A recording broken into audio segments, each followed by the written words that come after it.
here at Garrison Institute, our mission is to explore that place where personal transformation and social transformation intersect and complement and empower each other. Yeah. And our main intention, goal, hope, is to bring the wisdom and the power of contemplative mind and contemplative practice to modern day social and environmental problems. And we see ourselves as sort of creating a very, very loose-knit, small c community of spiritual leaders and groups who see the need for that. With no job description, no agenda, but just being being part of like, being in sync with what we're trying to do. Cognizant of that greater concern for humanity. Exactly. Can you address that in relation to what you do, what you teach, and what your folks learn and practice? Yeah.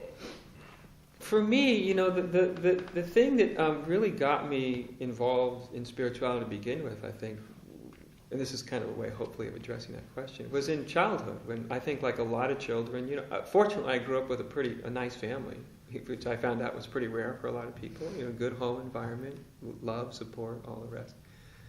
But even in that, I had a very acute sense from a very early age of being able to just watch adults and listen to them and the way they talk and interact and communicate. And as children can do, we adults, we forget that they can do this, but as they can do, they can be very acute at the inconsistencies in something that someone's saying, the contradictions, when two people are having a conversation and one starts to subtly manipulate it or avoid something. And I could pick up on these really early all around me. And I think really early on, there was just something in me that was like, that's not what I want to give to the world. There was a certain insanity in it.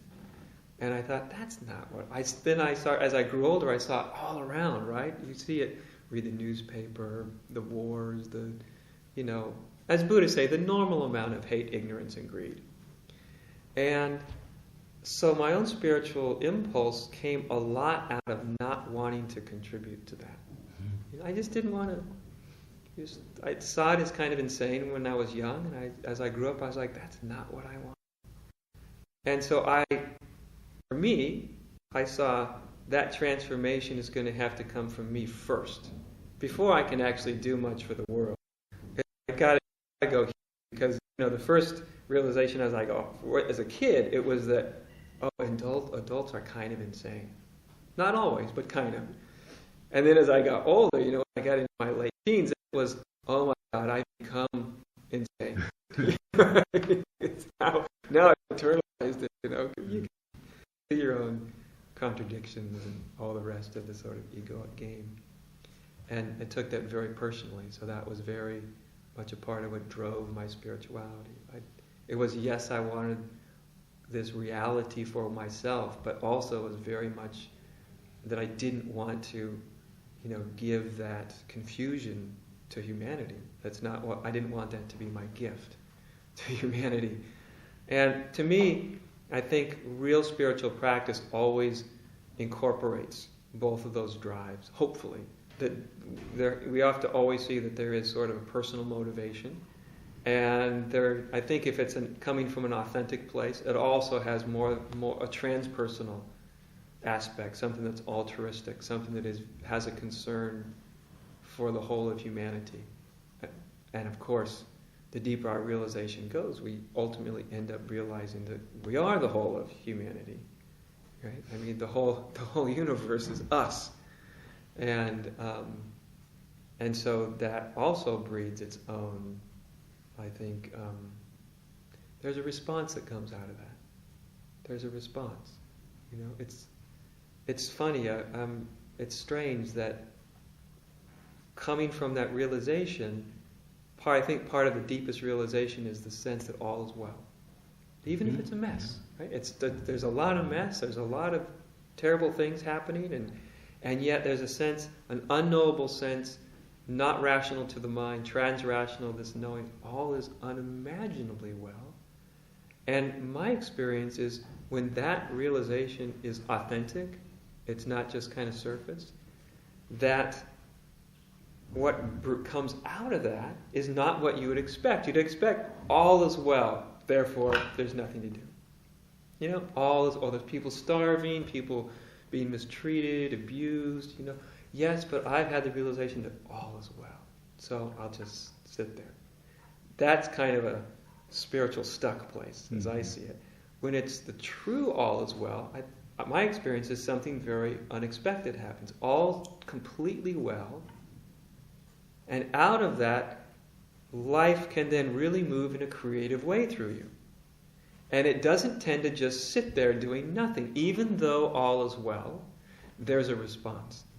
Life responds, right? Has a way of responding to itself. And I think that response is just a natural, altruistic response that comes from the heart of reality. You know, as Suzuki Roshi had said, he said, everything's perfect, but it could always be a little more perfect. Yeah, right. And it's kind of like, you know, but it's hard to tell people about it because it's so contradictory. People, it's either terrible and we've got to rush to fix it, or it's all perfect. You know, some spiritual teachings say it's all perfect, and the mind wants to go, which one is it? But well, it's both. It's both, yeah. It's both, and then I think it's interesting even historically, not only in oneself, but historically, the people who tend to have the deepest realizations, and they don't seem to be totally anxiety-ridden or angst about the state of humanity, but they seem to be the people with these very deep realizations, Jesus, the Buddha, you know, and many people we've never even heard of, they actually end up dedicating often their whole lives to the benefit of others, even though they know all is well. You know? It doesn't make sense in the mind, but from the direct experience, that's kind of all there's left to do. You know, when you're kind of done with yourself, that's right. That is what there's left to do. Right. Yeah. You either retire or you do that. Yeah. Right. Exactly. Right.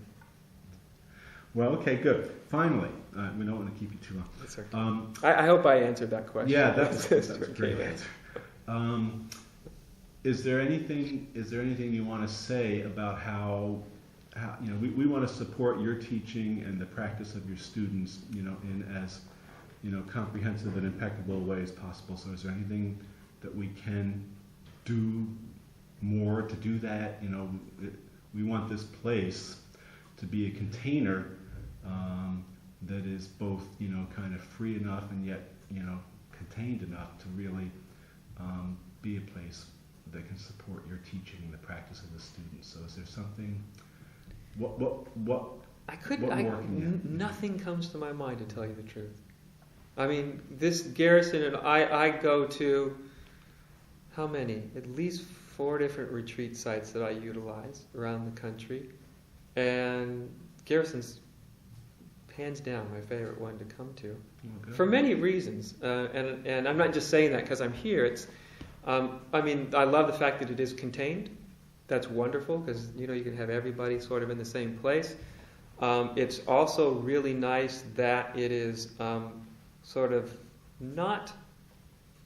It doesn't have anybody else's spiritual overtone here. Right. Do you know what I mean? Yes. Because I do go into other spiritual communities and utilize their facility, which I love that too. We've had some great coming togethers of other communities. But it's also nice to come here, and it just feels like it's this...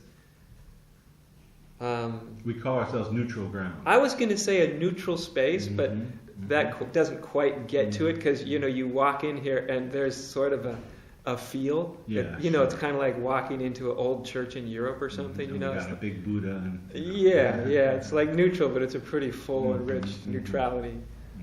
So I literally really couldn't come up with a way that you could improve anything. I absolutely adore being here.